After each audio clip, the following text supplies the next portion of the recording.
Hi hello, എല്ലാവർക്കും എൻ്റെ പുതിയൊരു വീഡിയോയിലേക്ക് സ്വാഗതം.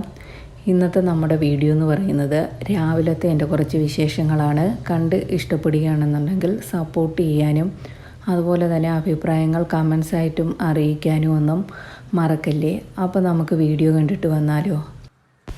അങ്ങനെ രാവിലെ എഴുന്നേറ്റ് ചെടി നനയ്ക്കുന്ന ഒരു തിരക്കിലാണ്. ഇന്ന് ഞാൻ പതിവിലും അല്പം വൈകിട്ടാണ് എഴുന്നേറ്റിട്ടുള്ളത്. മറ്റൊന്നുമല്ല, രാത്രിയിൽ ഫോൺ നോക്കിയിരുന്നതിന് ശേഷം കിടന്നപ്പം വൈകി. അതുപോലെ മോന് കോളേജ് ഇല്ലാത്ത ദിവസങ്ങളിലാണെന്നുണ്ടെങ്കിൽ ഞാൻ അലാറം വയ്ക്കത്തില്ല. അത് കാരണം കുറച്ച് വൈകിട്ടാണ് എഴുന്നേറ്റത്. എനിക്കാണെങ്കിൽ രാവിലെ എഴുന്നേക്കാൻ ഇത്തിരി മടിയുള്ള കൂട്ടത്തിലാണ് കേട്ടോ. രാത്രി കിടക്കുമ്പം വിചാരിക്കും നാളെ രാവിലെ ഒക്കെ എഴുന്നേക്കണമെന്നൊക്കെ വിചാരിക്കും. പക്ഷേ രാവിലെ ആകുമ്പോൾ അങ്ങ് മടിക്കും.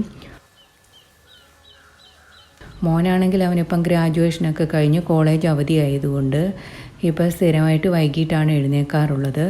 ഇപ്പോൾ സമയം ഏതാണ്ട് 8:30 മണി ആയിട്ടുണ്ട്. അതേസമയം മോന് കോളേജുള്ള ദിവസങ്ങളിലാണെന്നുണ്ടെങ്കിൽ രാവിലെ തന്നെ പണികളൊക്കെ അങ്ങ് കഴിയും.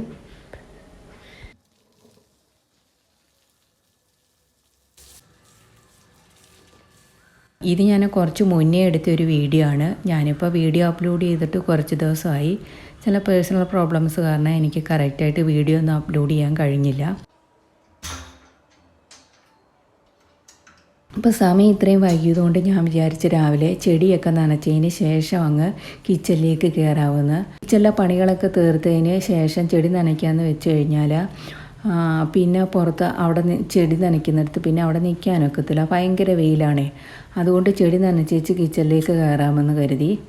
അങ്ങനെ കിച്ചണിലേക്ക് വന്നതിന് ശേഷം ആദ്യമേ തന്നെ ചായ വെച്ച്, അത് എഴുന്നേൽക്കുമ്പം തന്നെ അതെനിക്ക് നിർബന്ധമുള്ള ഒരു കാര്യമാണ്.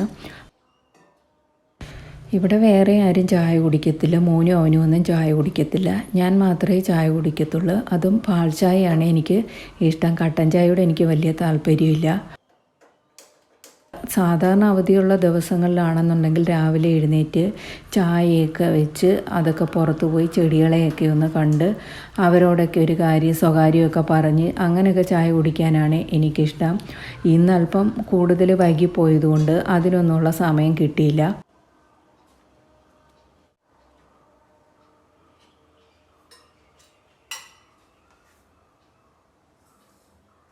അങ്ങനെ ചായയൊക്കെ വെച്ചതിന് ശേഷം പിന്നെ ഞാൻ ഫ്രിഡ്ജിൽ മീൻ ഇരിപ്പുണ്ടായിരുന്നു. അതിൻ്റെ ഐസ് പോകാനായിട്ട് എടുത്തൊന്ന് പുറത്തേക്ക് വെച്ചു.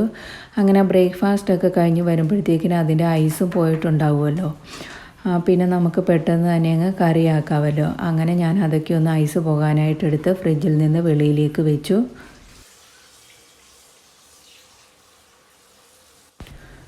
മോനാണെങ്കിൽ അവൻ എഴുന്നേറ്റിട്ടില്ല. അവന് അവധി ആയതുകൊണ്ട് അവനും എഴുന്നേൽക്കുമ്പോൾ ലേറ്റാവും.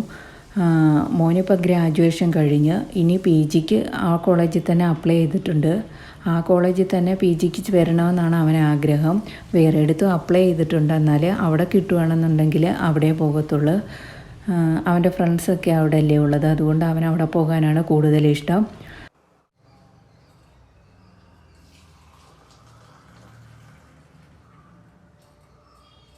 മോനാണെങ്കിൽ അവിടെ PGക്ക് അഡ്മിഷൻ കിട്ടിയാലും ക്ലാസ്സൊക്കെ തുടങ്ങാൻ കുറച്ച് വൈകും. ഏതാണ്ട് 1 മാസത്തോളമൊക്കെ എടുക്കുമായിരിക്കും. അങ്ങനെ അപ്പോഴേക്കും നമ്മുടെ ചായയൊക്കെ ഒന്ന് തിളച്ച് വന്നിട്ടുണ്ട്. അങ്ങനെ ചായയൊക്കെ ഒന്ന് ഇരുന്ന് ആസ്വദിച്ചൊക്കെ കുടിച്ച്, അതിന് എത്ര വൈകിയാലും ഞാൻ ചായയൊക്കെ ഇരുന്നൊന്ന് ആസ്വദിച്ച് കുടിച്ചതിന് ശേഷമേ ഞാൻ ബാക്കി പണികളിലേക്ക് കടക്കാറുള്ളൂ. ഇന്നാണെങ്കിൽ ബ്രേക്ക്ഫാസ്റ്റിന് പാസ്ത ഉണ്ടാക്കാമെന്നാണ് വിചാരിക്കുന്നത്.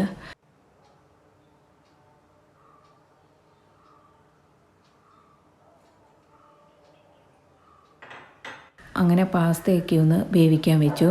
ഈ പാസ്തയുടെ റെസിപ്പി ഞാൻ ഇതിനു മുമ്പ് കാണിച്ചിട്ടുള്ളതാണ്. അതുകൊണ്ട് ഞാൻ കൂടുതൽ ഡീറ്റെയിൽസ് ആയിട്ടൊന്നും കാണിക്കുന്നില്ല. അങ്ങനെ അതൊക്കെ ഒന്ന് വേവിക്കാൻ വെച്ചതിന് ശേഷം അതിലേക്ക് വേണ്ട വെജിറ്റബിൾസൊക്കെ ഒന്ന് ഞാൻ കട്ട് ചെയ്തെടുക്കുന്നുണ്ട്. ഇതിലേക്ക് വെജിറ്റബിൾസായിട്ട് എടുക്കുന്നത് ഞാൻ ക്യാരറ്റ്, സവാള, ക്യാപ്സിക്കം, പിന്നെ ഒരു 3-4 അല്ലി വെളുത്തുള്ളി എന്നിവയാണ് ഞാൻ ഇതിലേക്ക് എടുക്കുന്നത്. പിന്നെ ഞാൻ അല്പം സ്വീറ്റ് കോണും ചേർത്ത് കൊടുക്കും. ഇവിടെ എല്ലാവർക്കും സ്വീറ്റ് കോൺ ഇഷ്ടമാണ്. ഇത് പാസ്ത ഞാനും മോനെ കഴിക്കത്തുള്ളൂ, അവനെ ഇഷ്ടമല്ല. അതുകൊണ്ട് അവനില്ലാത്ത ദിവസങ്ങളിൽ മാത്രമേ ഞാൻ ഈ പാസ്ത ഉണ്ടാക്കാറുള്ളൂ. അവൻ പാസ്ത കഴിക്കത്തില്ല. പക്ഷേ അവന് വെജ് നൂഡിൽസ് വലിയ ഇഷ്ടമാണ്. അതായത് മാഗിയല്ല, അല്ലാത്ത നൂഡിൽസില്ലേ നമ്മൾ വെജിറ്റബിൾസൊക്കെ ഇട്ട് ഉണ്ടാക്കുന്ന ആ നൂഡിൽസ് അവന് വലിയ ഇഷ്ടമാണ്. അത് കഴിക്കും. അങ്ങനെ അതൊക്കെ ബട്ടറിനകത്ത് ഒന്ന് സോട്ട് ചെയ്തെടുക്കും. അതിലേക്ക് അല്പം കുരുമുളക് പൊടിയോ ഉപ്പും ചേർത്ത് കൊടുക്കും. ഈ വെജിറ്റബിൾസ് ഇങ്ങനെ ബട്ടറിനകത്ത് സോട്ട് ചെയ്ത് അല്പം ഉപ്പും കുരുമുളകും പൊടി ഇട്ട് എടുത്താൽ അത് വെറുതെ നമുക്ക് കോരി കഴിക്കാനും നല്ല ടേസ്റ്റാണ്. പാസ്ത അത്ര ഹെൽത്തി ആയിട്ടുള്ള ബ്രേക്ക്ഫാസ്റ്റ് അല്ലാന്ന് എനിക്കറിയാം. ഒന്നാമത് മൈദ, ബട്ടർ, മയോനൈസ് ഇതെല്ലാം ചേർന്നതാകുമ്പോൾ അത്ര ഹെൽത്തി അല്ലാന്ന് എനിക്കറിയാം. എങ്കിലും വല്ലപ്പോഴും കഴിക്കുന്നതിന് കുഴപ്പമില്ല.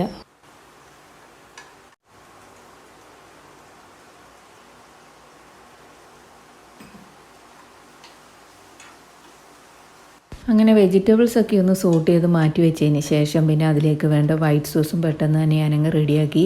ഞാൻ വൈറ്റ് സോസ് ഉണ്ടാക്കുന്നത് 3 സ്പൂൺ ബട്ടർ എടുക്കുകയാണെന്നുണ്ടെങ്കിൽ അതേ അളവിൽ തന്നെ മൈദ എടുത്തതിന് ശേഷം അത് നന്നായിട്ടൊന്ന് മൂത്ത് വരുമ്പോൾ അതിലേക്ക് നമുക്ക് പാലൊഴിച്ചിട്ട് ഒന്ന് ലൂസാക്കിയെടുത്ത് അങ്ങനെയാണ് ഞാൻ വൈറ്റ് സോസ് ഉണ്ടാക്കുന്നത്. അങ്ങനെ സോസ് ഉണ്ടാക്കിയതിന് ശേഷം നമുക്കതിലേക്ക് വേവിച്ച് വെച്ചിരിക്കുന്ന പാസ്ത ഒന്ന് ചേർത്ത് കൊടുത്തതിന് ശേഷം അതിലേക്ക് വെജിറ്റബിൾസും ആഡ് ചെയ്തതിന് ശേഷം ഞാൻ എല്ലാവരും പാസ്തയ്ക്കകത്ത് ചീസാണ് ചേർക്കുന്നത്, ഞാൻ ഇതിനകത്ത് അല്പം മയോനൈസാണ് ചേർക്കുന്നത്. അങ്ങനെ അതെല്ലാം ഒന്നെടുത്ത് മിക്സ് ചെയ്തതിന് ശേഷം ഞാൻ അല്പം ഒറിഗാനോ കൂടി ഒന്ന് തൂവി കൊടുക്കും. ഒറിഗാനോയുടെ ഫ്ലേവർ ചിലർക്ക് ഇഷ്ടമല്ല, എനിക്ക് വലിയ ഇഷ്ടമാണ്, അതുകൊണ്ടാണ് ഞാൻ ചേർത്ത് കൊടുക്കുന്നത്. അങ്ങനെ നമ്മുടെ ബ്രേക്ക്ഫാസ്റ്റൊക്കെ റെഡിയായി കഴിഞ്ഞു. ഇത് ചൂടോട് കഴിക്കുന്നതാണ് ടേസ്റ്റി. തണുത്ത് കഴിഞ്ഞാൽ കട്ടിയാകും. കട്ടിയായാലും കുഴപ്പമില്ല, നമ്മളല്പം പാല് ചേർത്തൊന്ന് ലൂസാക്കി കൊടുത്താൽ മതി. അങ്ങനെ നമ്മുടെ ബ്രേക്ക്ഫാസ്റ്റൊക്കെ റെഡിയായി. അതിന് ശേഷം പിന്നെ ചായയൊക്കെ വെച്ച് ഞാൻ എൻ്റെ ബ്രേക്ക്ഫാസ്റ്റ് കഴിച്ചു. അവൻ എഴുന്നേറ്റിട്ടില്ലായിരുന്നു. അവധി ആയതുകൊണ്ട് തന്നെ എഴുന്നേറ്റ് വരുമ്പോൾ ഒരു ടൈമാവും.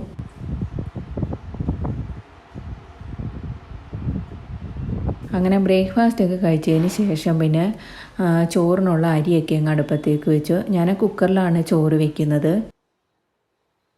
എനിക്ക് റൈസ് കുക്കറുണ്ട്, പക്ഷേ എനിക്ക് കുക്കറിൽ ചോറ് വെക്കുന്നതാണ് കുറച്ചുകൂടി എളുപ്പമായിട്ട് തോന്നിയിട്ടുള്ളത്. റൈസ് കുക്കറിലാകുമ്പോൾ ഒരുപാട് ടൈം എടുക്കുമല്ലോ, തിളപ്പിച്ച് വെച്ച് അതിനകത്ത് ഇറക്കി വെക്കണം, എന്നിട്ട് ഇത്ര ടൈം വെക്കണം, അങ്ങനെയൊക്കെ ഇല്ലയോ. കുക്കറിലാകുമ്പം തിളച്ച് വിസിൽ വന്നു കഴിയുമ്പോൾ 10 മിനിറ്റ് ലോ ഫ്ലെയിമിൽ ഒന്ന് വെച്ച് കഴിഞ്ഞാൽ അതിൻ്റെ ആവി പോയി കഴിയുമ്പം പിന്നെ നമ്മൾ ഒന്ന് തിളപ്പിച്ചങ്ങ് ഊറ്റിയെടുത്താൽ മതി. അങ്ങനെയാണ് ഞാൻ സ്ഥിരം ചോറ് വയ്ക്കുന്നത്. ഞാൻ 2 ദിവസത്തേക്കുള്ള ചോറ് ഒരുമിച്ചങ്ങ് വയ്ക്കും. ഇന്നത്തേക്ക് നാളത്തേക്ക് ഞാനും മോനും മാത്രമല്ലേ ഉള്ളൂ, അപ്പോൾ ഞങ്ങൾക്ക് 2 ദിവസത്തേക്ക് കാണും. ബാക്കിയുള്ള ചോറ് ഞാൻ നാളെ ഒന്ന് ആവി കയറ്റിയെടുക്കും.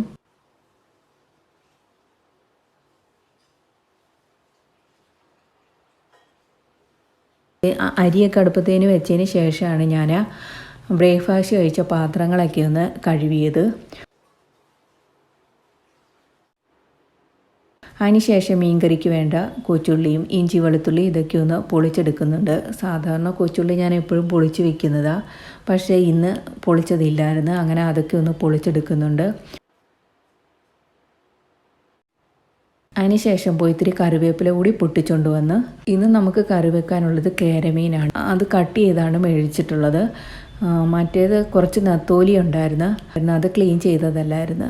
അതും ഒന്ന് ക്ലീൻ ചെയ്തെടുക്കണം.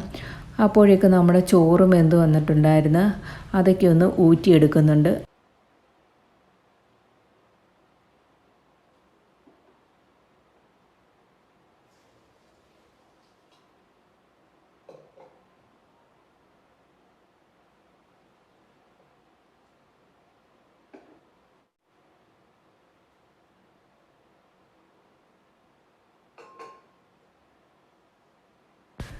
അങ്ങനെ ചോറൊക്കെ ഒന്ന് ഊറ്റി വെച്ചതിന് ശേഷം പിന്നെ മീൻകറി വയ്ക്കാമെന്ന് വെച്ച്. ഈ മീൻകറിയുടെ റെസിപ്പി ഞാൻ ഇതിനു മുമ്പ് കാണിച്ചിട്ടുള്ളതാണ്.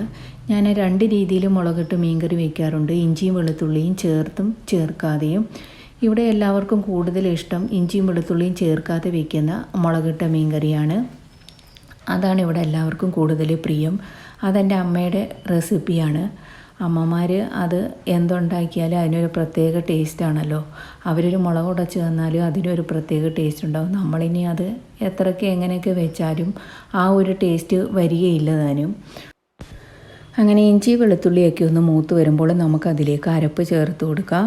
അരപ്പിനായിട്ട് ഞാൻ എടുക്കുന്നത് 1.5 ടേബിൾ സ്പൂണ് മുളക് പൊടിയും 1.5 ടേബിൾ സ്പൂണ് മല്ലിപ്പൊടിയും അതിലേക്ക് ഒരൽപ്പം ഉലുവയും ഒരൽപ്പം കുരുമുളകും കൂടെ ചേർത്ത് 4-5 കൊച്ചുള്ളി എന്നിവ ചേർത്തിട്ട് ഒന്ന് മൂപ്പിച്ചെടുക്കും. അത് ഒന്ന് നന്നായിട്ട് അരച്ചെടുക്കുക. അപ്പോൾ നമ്മുടെ കറിക്ക് നല്ല കൊഴുപ്പും കിട്ടും ഈ കൊച്ചുള്ളി ചേർക്കുന്നത് കൊണ്ടേ. അങ്ങനെ വെളുത്തുള്ളി ഇഞ്ചിയൊക്കെ ഒന്ന് മൂത്ത് വരുമ്പോൾ അത് ചേർത്ത് കൊടുത്ത് എണ്ണ തെളിയുന്നത് വരെ നമുക്കൊന്ന് വഴറ്റി കൊടുക്കാം.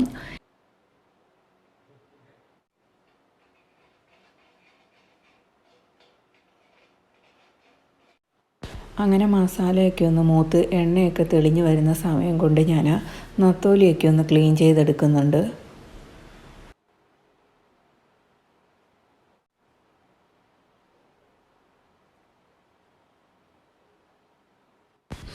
അങ്ങനെ എണ്ണയൊക്കെ ഒന്ന് തെളിഞ്ഞ് വരുമ്പോഴത്തേക്കിന് നമുക്കതിലേക്ക് ഗ്രേവിക്ക് ആവശ്യമായിട്ടുള്ള വെള്ളം ചേർത്ത് കൊടുക്കുക.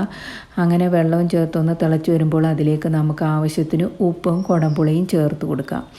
അതിന് ശേഷം അങ്ങനെ കറിയൊക്കെ ഒന്ന് തിളച്ച് വരുമ്പോഴത്തേക്കിന് നമുക്കതിലേക്ക് മീനും ചേർത്ത് കൊടുക്കാം. മീനും ചേർത്തൊന്ന് നന്നായിട്ട് ഇളക്കി അടച്ചു വെച്ച് നമുക്ക് കറിയൊന്ന് വറ്റിച്ചെടുക്കാം.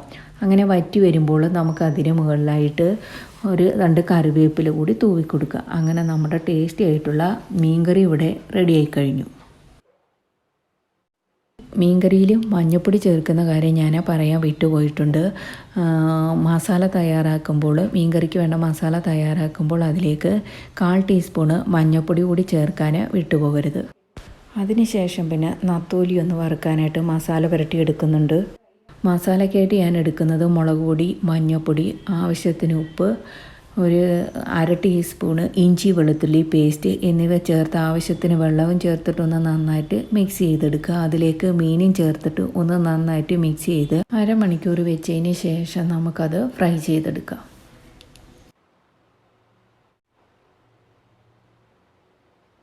ഇന്ന് ഞാൻ തോരനും മെഴുക്ക് പുരട്ടിയൊന്നും ഉണ്ടാക്കിയില്ല.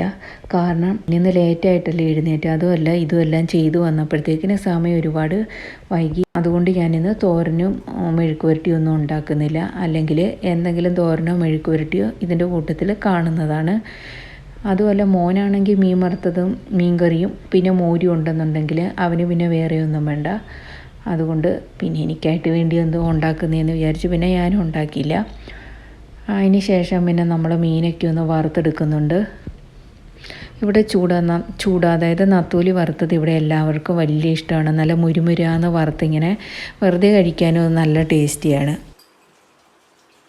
അങ്ങനെ മീനൊക്കെ വറുക്കാനിട്ടതിന് ശേഷം പിന്നെ ഞാൻ അഴുക്കായ പാത്രങ്ങളൊക്കെ ഞാൻ കൈയോടുകൂടി അങ്ങ് കഴുകി വെക്കുന്നുണ്ട്. അവസാനം കഴുകാനായിട്ട് നിന്നാൽ പാത്രങ്ങൾ ഒരുപാടാവും. അപ്പം നമുക്കതൊരു ബുദ്ധിമുട്ടായിട്ട് തോന്നും. അതുകൊണ്ട് ഞാൻ അപ്പോൾ ഉള്ള പാത്രങ്ങൾ അന്നേരം തന്നെ അങ്ങ് കഴുകി മാറ്റും.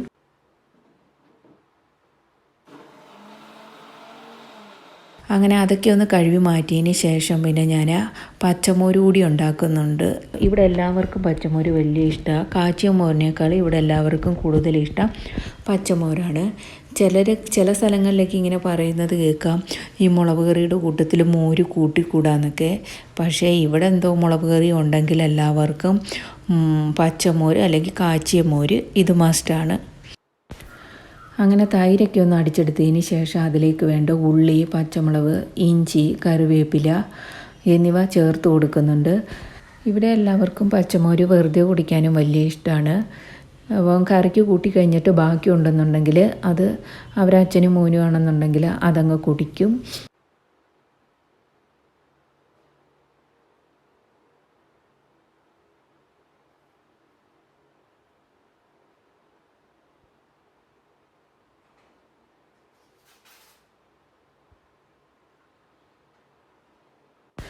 അങ്ങനെ നമ്മുടെ ലഞ്ചും എല്ലാം റെഡിയായി. അങ്ങനെ ലഞ്ചെല്ലാം റെഡിയായതിന് ശേഷം പിന്നെ ഞാൻ കിച്ചണൊക്കെ ഒന്ന് ക്ലീൻ ചെയ്തതിന് ശേഷം പിന്നെ എനിക്ക് കുറച്ച് തുണിയൊക്കെ കഴുകാനുണ്ടായിരുന്നേ. കല്ലിൽ കൈകൊണ്ട് കഴുകാനുള്ള കുറച്ച് തുണിയൊക്കെ ഉണ്ടായിരുന്നു. ഞാൻ കൂടുതലും തുണികളൊക്കെ കൈകൊണ്ട് തന്നെയാണ് കഴുകാറുള്ളത്. മെഷീനിൽ അങ്ങനെ കഴുകാറില്ല. ബെഡ്ഷീറ്റ് അങ്ങനെ എന്തെങ്കിലുമൊക്കെ ഉണ്ടെങ്കിൽ മാത്രമേ ഞാൻ മെഷീനകത്ത് ഇടാറുള്ളൂ. അത് ആഴ്ചയിൽ ഒരു ദിവസം കാണവേ മെഷീനിൽ കഴുകാറുള്ളൂ. പിന്നെ ഞാനും മോനും മാത്രം ഉള്ളതുകൊണ്ട് വളരെ കുറച്ച് തുണികളല്ലേ ഉണ്ടാവത്തുള്ളൂ. അതുകൊണ്ട് ഞാൻ 2-3 ദിവസം കൂടുമ്പോൾ അങ്ങ് കൈകൊണ്ട് തന്നെ കഴുകുകയാണ് ചെയ്യുന്നത്. എനിക്ക് മെഷീനിൽ കഴുകുന്നതിനൊക്കെ കൂടുതൽ കൈകൊണ്ട് കഴുകാനാണ് ഇഷ്ടം. അതുപോലെ പെട്ടെന്ന് കാര്യം കഴിയുമല്ലോ.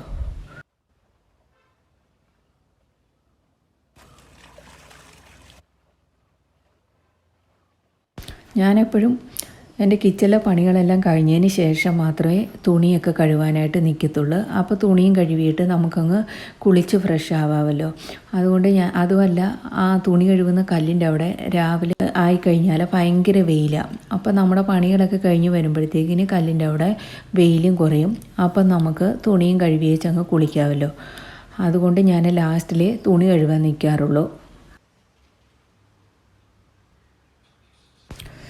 ഇനി നമുക്കിങ്ങനെ പ്രത്യേകിച്ച് പണികളൊന്നുമില്ല. ഉച്ചയോടുകൂടി എൻ്റെ പണികളെല്ലാം കഴിയും. വൈകുന്നേരങ്ങളിൽ ഗാർഡനിൽ എന്തെങ്കിലും പണി, അതായത് പുറത്തെ പണികൾ എന്തെങ്കിലും ഉണ്ടെങ്കിൽ ഞാനത് വൈകുന്നേരങ്ങളിലാണ് ചെയ്യാറുള്ളത്. പിന്നെ ഇനി രാത്രിയിൽ ചപ്പാത്തി കൂടി ഉണ്ടാക്കണം. പിന്നെ മീൻകറി ഇരിപ്പുണ്ടല്ലോ ചപ്പാത്തിക്ക്. അങ്ങനെ തുണിയൊക്കെ കഴുകി വിരിച്ച് ഇനി കുളിക്കണം. അതിന് ശേഷം ഫുഡ് കഴിക്കണം. ഇത്രയൊക്കെയായിരുന്നു ഇന്നത്തെ എൻ്റെ വിശേഷങ്ങൾ. ഇഷ്ടപ്പെട്ടാൽ സപ്പോർട്ട് ചെയ്യാൻ മറക്കല്ലേ. അതുപോലെ തന്നെ അഭിപ്രായങ്ങൾ കമൻസായിട്ടും അറിയിക്കണേ. അപ്പോൾ അടുത്ത വീഡിയോയിൽ കാണുന്നത് വരേക്കും ബായ്.